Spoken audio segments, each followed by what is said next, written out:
जबाबदारीसाठी पूर्ण करण्यासाठी पण लवकरच तुमच्यासारखा बँकर टीम में रहेगा, टीम में रहेगा, इसमें कोई डाउट नहीं है ना. हा माझा वर्ड आहे आणि आता तर साहेबांनी पण दिलेला वर्ड आहे की नाही. वो टीम में रहेगा आणि तो लवकरच तो बँकर आहे. आणि मला खूप प्राऊडली सांगायला आवडेल की इथे असणारा कोणताच व्यक्ती त्याला ऑफिस बॉय समजत असतो, त्याला कोणीच तसं ट्रीट करत नाही. तो आपल्या टीमचा आपल्या फॅमिलीचा भाग आहे ह्यासारखाच ट्रीट करते आणि तोही त्याच पद्धतीने रिस्पॉन्स करतो है ना. म्हणजे तुम्ही बिलीव्ह नाही करणार, धनंजय जेव्हा ऍडमिट होता त्या संजीवन हॉस्पिटलमध्ये, जेव्हा त्याच्या फॅमिलीतलं कोणी त्याच्यासोबत राहायला तयार नव्हतं, तो 2-2, 3-3 रात्र त्यांनी तिथे काढलेले.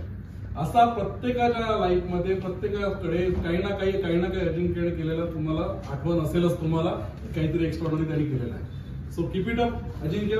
खूप छोट्या छोट्या आठवणी त्या आठवणी मला पूर्ण करायच्याच नाहीयेत, कारण की अजून खूप वेळ आपल्याला सोबत करायचं आहे की नाही.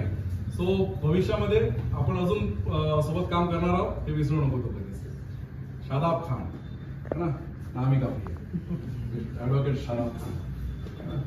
तो पहिल्यांदा जेव्हा ब्रांचला आला होता तेव्हा त्यांनी त्याची सिच्युएशन सांगितली आणि सगळ्या गोष्टी सांगितल्या. कसं आहे माहितीये का, आपल्याला एक सोडून घेऊन जाते की कोण आपल्या टीम मध्ये असायला पाहिजे, तो आपल्या टीम मध्ये का बरं असावा हे आपल्याला लगेच 6 महिन्यामध्ये कळून चुकलेलं होतं. जेव्हा तो त्याच्या छोट्या छोट्या अचिव्हमेंट्सनी तो धमाके करून टाकायचा. म्हणजे त्यांनी विंग्स ओपन केले तर तो विंग्स 1-2 नाही ओपन करायचा, तो 15-20 ओपन करायचा. बरोबर. त्यांनी करंट अकाउंट ओपन केले तर जेवढी ब्रांच ओपन करते तो तेवढा एकटा करायचा. बरोबर. आणि ज्या पद्धतीने त्यांनी तो समोर गेला आणि त्यांनी प्रत्येक जागी आपला स्वतःचा रिस्पॉन्स दिला, तो एक्सेप्शनल होता. बरोबर. आणि एक्सेप्शनल पणाच त्याला चॅम्पियन म्हणून जातो. बरोबर. मला माघारी म्हणजे तुमच्या सगळ्यांच्या माघारी मला आता सांगायला हरकत नाहीये, मला HDFCच्या क्लस्टर हेडनी मला सांगितलं की वो शादाब खान जो है ना तुम्हारे यहाँ बहुत अच्छा बनता है. नक्की जवळ सरांनी मला त्या दिवशी मला याचा फीडबॅक दिला होता. स्पेशली मार्केटमध्ये तेही फीडबॅक घेत राहतात है ना, किंवा त्यांचे एम्प्लॉईज पण फीडबॅक घेत राहतात. जेव्हा जेव्हा तिथे कुठे जातात ते याचा कार तिथे नक्की दिसतं शादाबचं. बरोबर. बहुत मेहनत करताय. तर त्या पद्धतीने त्यांनी काम केलेलं आहे आणि त्यांनी तसंच काम करावं है ना. माझी इच्छा आहे की थोडंसं तुम्ही त्याच्याकडे लक्ष द्या आणि शक्यतो इक्विटास मध्येच तो राहावा अशी माझी इच्छा आहे है ना. तर अशा पद्धतीनं जर त्याला आपल्याला थांबवता येईल तर बघा. त्याच्याबद्दल पण मी डिस्कस केलं, मी प्रत्येकाबद्दल डिस्कस केलं होतं है ना. 2 इम्पॉर्टंट कार्स आमचे है ना. सो मिलिंद ब्रांचला जेव्हा येणार होता किंवा जेव्हा त्याला पाठवायचं होतं तेव्हा त्याच्या बॉसनी, तेव्हाचे जे बॉस होते त्याने मला फोन केला. कोण प्रतीक संतोष वाई है ना. पण त्याने मला फोन केला आणि मला विचारलं की एक व्यक्ती आहे ज्याचं ना तिथल्या ब्रांच हेडशी किंवा तिथल्या ब्रांच समोर तितकंसं जमत नाहीये आणि मी विचार करतो की त्याची ट्रान्सफर करायची आहे. म्हटलं सर तुम्ही बिंदास पाठवा, व्यक्तीमध्ये कधीच फॉल्ट नसतो हे मला तेव्हापासून नाही आधीपासून बिलीव्ह आहे. बरोबर. तुम्ही ज्या ऍटमॉस्फिअर मध्ये राहता किंवा ज्या पद्धतीने तुम्ही त्याला रिस्पॉन्स करता तो व्यक्ती कोणीही असो तो काम करू शकतो. मी त्यांना म्हटलं होतं, मी याच्याशी बोललो नाही, मी याच्याशी काहीच नाही, आमचं सगळं डिस्कशन झालं, तुम्ही पाठवून द्या बिंदास त्याला.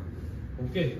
आणि त्यानंतर त्याला मी तेवढा वेळ दिला होता, त्याला ते सांगितलं होतं की तितका टाइम दिला जाईल तुला. तू पहिल्या दिवशी बसून म्हणजे तो मार्च मध्ये आला होता आहे की नाही, फेब मध्ये JFM मध्ये. हा JFM मध्ये आल्यानंतर पुण्याची गोष्ट ते बघायचं आलं. तर त्या हिशोबाने तो आला, त्यांनी त्या पद्धतीने ब्रांचच्या स्टाफ सोबत कॅप्चर केलं, मार्केट कॅप्चर केलं आणि तो आता खूप चांगल्या पद्धतीने काम करतोय.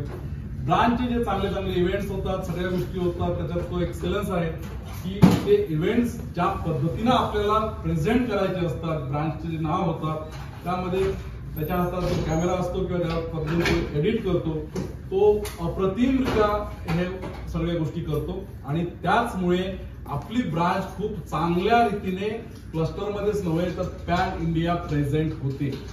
आज जेव्हा मी सकाळी मेसेज टाकला तेव्हा मला जेव्हा 3-4 लोकांचा फोन आला त्यामध्ये अतिशय महत्वाचा फोन होता जो आपले वन ऑफ द एक कंट्री हेड आहे आणि एक वन ऑफ द RBMs आहे गुजरातचे.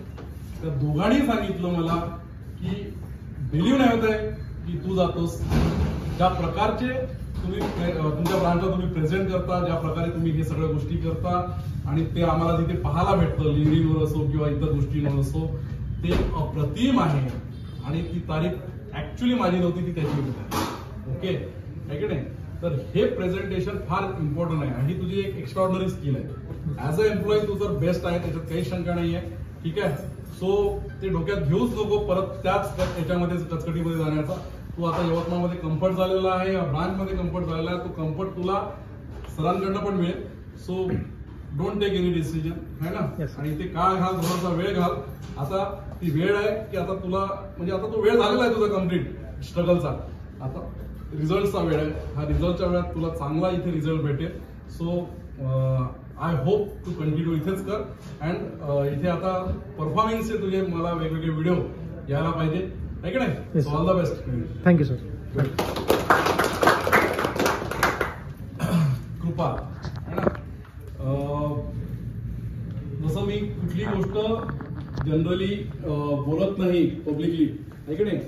कारण ती पब्लिकली बोलायची नसते, त्याची वेळ नसते ती, आहे की नाही? माहीत असो तुम्हाला नसो, पण जर ती मी बोललेलो नसलं तर ती गोष्ट तोपर्यंत मी ऑफिशियली टाळलेली असते, आहे की नाही? आजही ऑलमोस्ट सगळ्यांना माहित आहे तो माझा भाऊ आहे, बरोबर? पण तुम्ही सगळे त्या गोष्टीचे साक्षीदार होतात की ऑलमोस्ट मागच्या सप्टेंबर महिन्यापर्यंत मी कधीही ही गोष्ट कुणालाही जबरदस्तीने किंवा न कळतही सांगितलेली नाही, बरोबर? आणि त्याचा कुठेही पार्शलिटीवर किंवा कुठल्या गोष्टीवर कधीही परिणाम झालेला नाही, बरोबर? ती एकदा सप्टेंबरमध्ये जेव्हा ती ऑफिशियली काहीतरी अडचणीमध्ये आली गोष्ट, कुणीतरी आपल्याच ब्रांचमधून एक व्यक्तीने कुणीतरी ती कंप्लेंट केली आणि त्याचा तो एक मोठा किस्सा घडला, है ना? तेव्हा ते कळलं. पण तोपर्यंत कधी त्याला मी कॅबिन मध्ये बोलवून त्याच्यासोबत बोलत बसलो किंवा बसत बसलो, जे त्यांना आता मागच्या 8 दिवसात तुम्हाला दिसत असेल तो कम्फर्ट, तो कधीच नव्हता. मी त्याच्यासोबत 8-8, 15-15 दिवस बोललेलो नाहीये, महिना मी त्याच्याशी बोललेलो नाहीये. त्यालाही त्याची कल्पना होती. पण ज्या पद्धतीने त्याने स्वतःला डेव्हलप केलेला आहे, तो ब्रांचला मी त्याला जितेश सरांशी मी रिकमेंड केलं होतं. जेव्हा मी ऍक्सिस मध्ये होतो तो फेब्रुवारीमध्ये जॉईन झाला आणि मी सप्टेंबरमध्ये जॉईन झालो.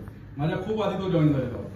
जितेश सरांना मी रिकमेंड केलं होतं, पण डिसिजन शेवट जितेश सरांनी घेतला होता. जितेश सरांनी घेतल्यानंतर त्यांनी तो खूप सार्थ ठरवला. प्रतीक शुक्लाच्या लिडरशिपमध्ये त्याला सुरुवातीला स्ट्रगल केलं आणि नंतर यश पण त्यांच्याच लिडरशिपमध्ये त्यांना भेटलं होतं शेवट, बरोबर? त्याला स्ट्रगल केला. पहिलं इलिट अकाउंट काढण्यासाठी असो किंवा पहिलं त्याला लाईफ इन्शुरन्स करण्यासाठी असो, प्रत्येक वेळा स्ट्रगल केला. आणि मी सगळ्यांना जसं सांगितलं तसं करायला सांगितलं होतं. ज्या क्षणाला तुम्हाला तुमच्या घरचा किंवा स्वतःचा किंवा पर्सनल बिझनेस टाकावा लागतो, त्या दिवशी समजून जायचं की आपण बँकेसाठी बनलेलोच नाही. कळलं? तो वेळ निघते, ती दिवस निघते, पण तो दिवस पुन्हा दुसऱ्या दिवशी चालू राहतो. बँकेमध्ये एकदा बिझनेस केल्यानंतर दुसऱ्या दिवशी काल केलेल्या गोष्टीला काही किंमत राहत नाही, बरोबर? आणि ते सूत्र त्यांनी घेतलं आणि त्यानंतर त्याला जेव्हा मी सांगितलं की माझे स्ट्रगलिंगचे दिवस कसे